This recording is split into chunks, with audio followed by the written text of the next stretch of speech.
আইপিএলে নিলামের আগেই জ্বলে উঠলেন কাটা মাস্টার মুস্তাফিজুর রহমান। প্রথম দুই ম্যাচে দুর্দান্ত বোলিংয়ের পর সবশেষ ম্যাচে খাপছাড়া বোলিং করা ফিজ এদিন যেন ছন্দ ফিরে পেলেন।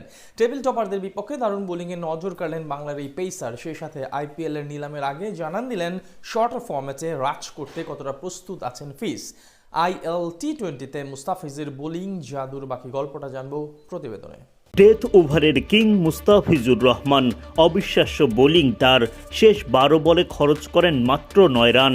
তার আগে পাওয়ার প্লেতে দুবাই ক্যাপিটালস যখন ভুগছিল উইকেট শূন্যতায়, তখনই বোলিংয়ে এসে ঝলক কাটার মাস্টারের। ফখর জামানকে কোনো সুযোগ না দিয়েই স্লোয়ার জাদু দ্য ফিজের দলকে এনে দেন ব্রেক থ্রু।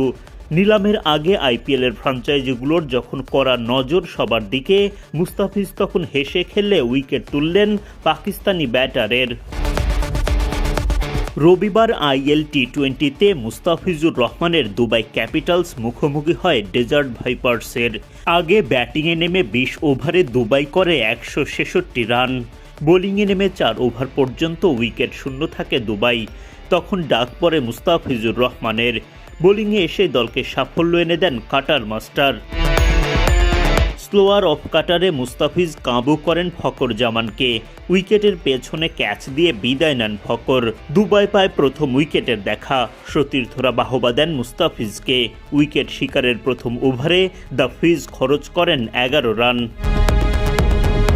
এরপর ইনিংসের 11তম ওভারে আবারও ডাক পড়ে মুস্তাফিজের। এই ওভারে হজম করেন একটা ছক্কা। জোড়া ডট বল করার ওভারে মুস্তাফিজের খরচা 10 রান। দুর্দান্ত শুরুর পর ছক্কা হজম করে খানিকটা বিরক্ত হন কাটার মাস্টার। 16তম ওভারে বল করতে এসে অবিশ্বাস্য বোলিং মুস্তাফিজের। ডেথ ওভারের এই গুরুত্বপূর্ণ সময়ে 3টি ডট করেন তিনি।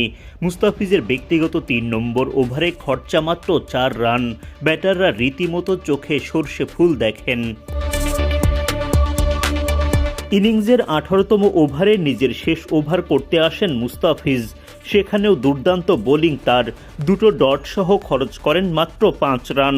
সব মিলিয়ে 4 ওভারে 30 রান দিয়ে মুস্তাফিজ খরচ করেন 30 রান।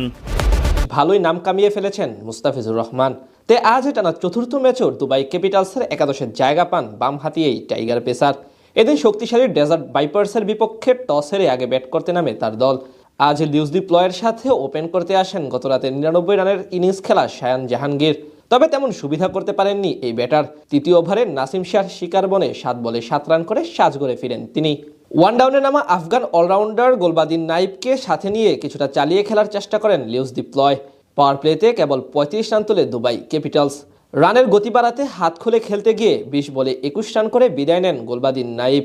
প্রথম 10 ওভারে তাদের রান রেট ছিল মাত্র 6.80। সেখান থেকে ধীরে ধীরে চালিয়ে খেলে নিজের কেরিয়ারের 25তম অর্ধশতক তুলে নেন প্লয়। যদিও এরপর আর বেশিক্ষণ টিকতে পারেননি এই ব্যাটার। স্যাম কারানের বলে হাসান নওয়াজের হাতে ক্যাচ দিয়ে 54 রান করে ফিরে যান তিনি। একই ওভারে আউট হন দারুণ ছন্দে থাকা রবম্যান পাওয়েল। ফলে চাপে পড়ে যায় দুবাই ক্যাপিটালস। সেখান থেকে তাদের রানের গতি বাড়ান জর্ডান কক্স। প্রতিপক্ষ বোলারদের তুলোধুনো করে মারতে থাকেন একের পর এক বাউন্ডারি। তার সাথে যোগ দেন দাসুন সানাকা। 19তম ওভারে লকি ফার্গুসনের বিপক্ষে 16 রান তোলেন এই দুজন।